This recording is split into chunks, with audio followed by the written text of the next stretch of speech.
Assalamualaikum warahmatullahi wabarakatuh. Kami dari kelompok 3 Ilmu Komputer akan menjelaskan tentang blog dan web. Apa itu blog? Blog adalah sebuah website berbentuk postingan dalam bentuk teks yang terkadang ditambahi gambar, link, dan video yang ditulis oleh satu atau beberapa penulis dengan tujuan tertentu. Jadi secara sederhana pengertian blog adalah website yang berisi konten tulisan. Aktivitas penulis di blog disebut dengan blogging, sedangkan penulisnya disebut blogger. Fungsi blog yang pertama sarana untuk berbagi inspirasi, catatan hidup atau pengalaman. 2. Sarana bertukar informasi. 3. Sarana berbisnis. 4. Sarana untuk personal branding. Bagian-bagian blog. Yang pertama header adalah bagian blog yang terletak paling atas. Header memuat logo website, judul atau informasi blog, navigasi atau menu blog. 2. Navigasi bar atau navbar adalah bagian yang terletak di atas header. Bagian ini akan muncul ketika Anda sudah login halaman Blogger atau WordPress yang Anda kelola. 3. Main blog atau main bar adalah bagian utama dalam blog yang berisi konten artikel yang Anda tulis berikut dengan judul postingan, tanggal, penulis, dan juga konten tulisan. 4. Sidebar adalah elemen yang terletak di samping main bar, entah itu di kanan, kiri, atau keduanya. Bagian sidebar umumnya menampilkan menu search, postingan terpopuler, dan juga widget yang lainnya seperti jam, kalender, banner, dan sebagainya. 5. Footer adalah bagian blog yang terletak paling bawah. Bagian footer umumnya memuat informasi singkat tentang blog, mulai dari kontak, alamat redaksi, media sosial yang terhubung, informasi copyright, dan template yang digunakan.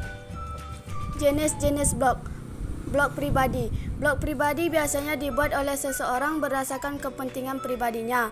Blog niche. Blog ini mengandalkan keyword atau kata kunci yang bertarget agar memudahkan banyak orang mengakses blog ini sesuai dengan pencarian mereka serta menambahkan pundi-pundi uang melalui AdSense.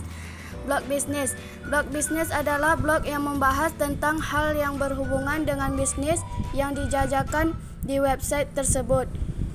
Ini berguna untuk mendatangkan trafik penjualan ataupun menaikkan otoritas website. Blog profesional. Blog ini merupakan salah satu blog yang sedikit resmi dengan mengangkat suatu tema yang dianggap penting oleh kebanyakan orang dan juga penulis. Blog citizen.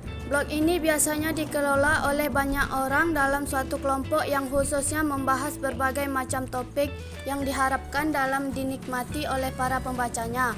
Contoh dari blog citizen misalnya adalah Kompasiana. Blog resmi. Blog jenis ini merupakan jenis blog yang jarang ditemukan dan terbatas dalam pembuatannya, sebab blog ini merupakan sebuah blog yang dibuat oleh sebuah perusahaan tertentu yang bertujuan untuk memberikan informasi tambahan mengenai produk yang mereka jual. Sejarah singkat blog.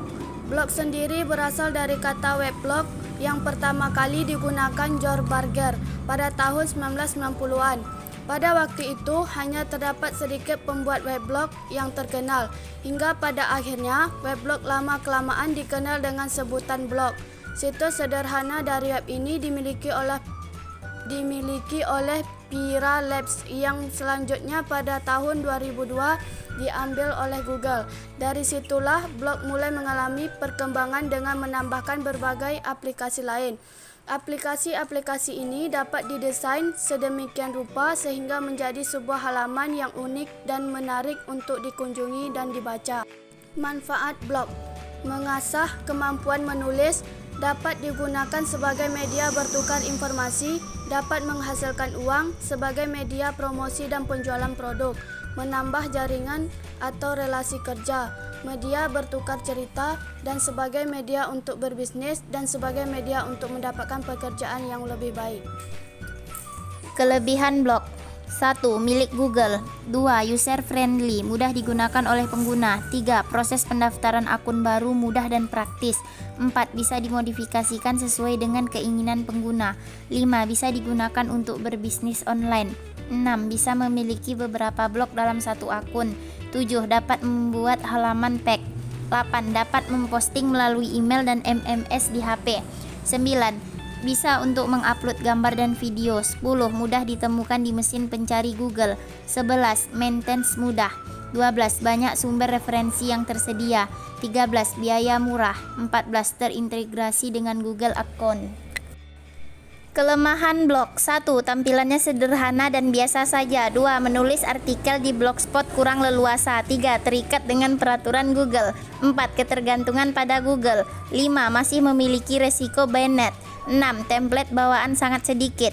7. Tidak ada teks. 8. Rentan terhadap virus. 9. Rentan terhadap hacker. 10. Proses pemberian komentar terlalu ribet. 11. Resiko kejahatan tinggi. Apa itu website? Website adalah halaman atau kumpulan halaman pada sebuah domain di internet yang dibuat dengan tujuan tertentu. Website umumnya berisi tampilan halaman berupa teks, gambar, animasi, audio, video, atau gabungan satu dengan lainnya. Sejarah website. Website pertama di dunia lahir di tahun 1991 pada tanggal 6 Agustus oleh Tim Berners-Lee. Ia adalah seorang ahli komputer dari Inggris yang bekerja di laboratorium fisika Swiss. Pada awalnya, website itu dibuat untuk memudahkan para peneliti untuk saling bertukar informasi. Namun siapa yang menyangka bahwa kejadian sederhana ini akan menjadi sebuah lompatan besar pada sistem komunikasi seluruh umat manusia. Tonggak berdirinya sejarah website secara terbuka adalah pembuatan website bernama Mosaic oleh CSA tahun 1993. Setelah itu, SRAN sebagai laboratorium tempat Tim Berners-Lee bekerja membantu membuat perangkat lunak web itu secara cuma-cuma. Seiring berjalannya waktu, website semakin berkembang karena sifatnya yang open source. Di akhir tahun 1993, terdapat lebih dari 500 situs website. Sebagai perbandingan, di akhir tahun 2018, jumlah situs website yang tercatat ialah 1,94 miliar di seluruh dunia dengan jumlah pengguna internet sebanyak 41 miliar jiwa. Fungsi website. Yang pertama, website statis. Website jenis ini memiliki tampilan yang tetap, tidak berubah-ubah. Jika pemilik website ingin mengubah tampilan, hal itu harus dilakukan dengan cara mengedit kode websitenya secara manual. Yang kedua, website dinamis. Website jenis ini adalah halaman yang menampilkan perubahan secara terus-menerus sesuai dengan konten yang diunggah. Biasanya, website dinamis memiliki tampilan yang cantik, kolom komentar, dan live chatting. Beberapa contoh website dinamis adalah blog, situs belanja, daring, dan situs berita. Yang ketiga, website interaktif. Website ini adalah jenis halaman web yang memang dirancang untuk saling berinteraksi di antara penggunanya. Contoh dari website jenis ini adalah media sosial seperti Facebook, Twitter, dan Instagram. Unsur-unsur website. Yang pertama, nama domain. Nama domain adalah sebuah nama unik yang menjadi identitas sebuah website. Domain juga dapat disewa dari perusahaan pengelola domain internet. Yang kedua, web hosting. Komponen yang kedua adalah web hosting. Ini adalah tempat penyimpanan data diri sebuah website. Misalnya saja Anda memiliki blog pribadi yang sudah di-upgrade ke top level domain. Database informasi yang Anda terbitkan di halaman web Anda, baik itu berupa tulisan, video, maupun gambar, semuanya disimpan di sebuah web hosting. Yang ketiga, konten. Tanpa konten, sebuah website akan menjadi sia-sia. Konten merupakan daya tarik dari sebuah website agar trafik, jumlah pengunjung menjadi tinggi. Konten yang menarik menjadi syarat utama sebuah website agar ramai dikunjungi oleh pengguna internet. Cara membuat website. Tentukan tujuan membuat website jika yang dibuat adalah blog pribadi. Mulai lakukan penelitian tentang niche blog yang diinginkan. Hal-hal detail seperti menu website, konten yang ingin Anda buat, dan nama serta warna template blog juga tidak boleh terlewatkan. Jika Anda ingin membuat website untuk berbisnis, perbanyaklah mengunjungi website toko daring milik orang lain. Pelajari konsep dan detail apa saja yang diperlukan dari sebuah website untuk berbelanja. Register nama domain. Jika Anda sudah menemukan nama website yang diinginkan, pastikan terlebih dahulu apakah nama tersebut masih tersedia. Nama domain yang baik adalah yang memiliki sifat singkat, unik, mudah diingat, serta tanpa angka dan tanda hubung. Pilih web hosting. Sekarang jasa web hosting sudah sangat banyak dan bisa dipilih sesuai kehendak hati. Umumnya jenis hosting juga berbeda-beda dan bisa dipilih sesuai dengan kebutuhan website Anda. Pilih platform dan buat website. Sejauh ini, platform website yang banyak digunakan adalah WordPress. Berbagai jenis website, baik blog pribadi maupun situs belanja daring dapat dibuat dengan platform yang satu ini. Kelebihan WordPress dibandingkan platform lainnya adalah harganya yang terjangkau, tidak memerlukan kemampuan bahasa, pemrograman, dan memiliki komunitas yang besar. Kelebihan dan kelemahan web. Kelebihan yang pertama, jangkauan pasar yang sangat luas. 2. Bisa diakses oleh siapa saja, di mana saja, dan kapan saja. 3. Akses informasi yang sangat mudah. 4. Update informasi yang fresh. 5. Publikasi dan periklanan. 6. Link dan viral marketing.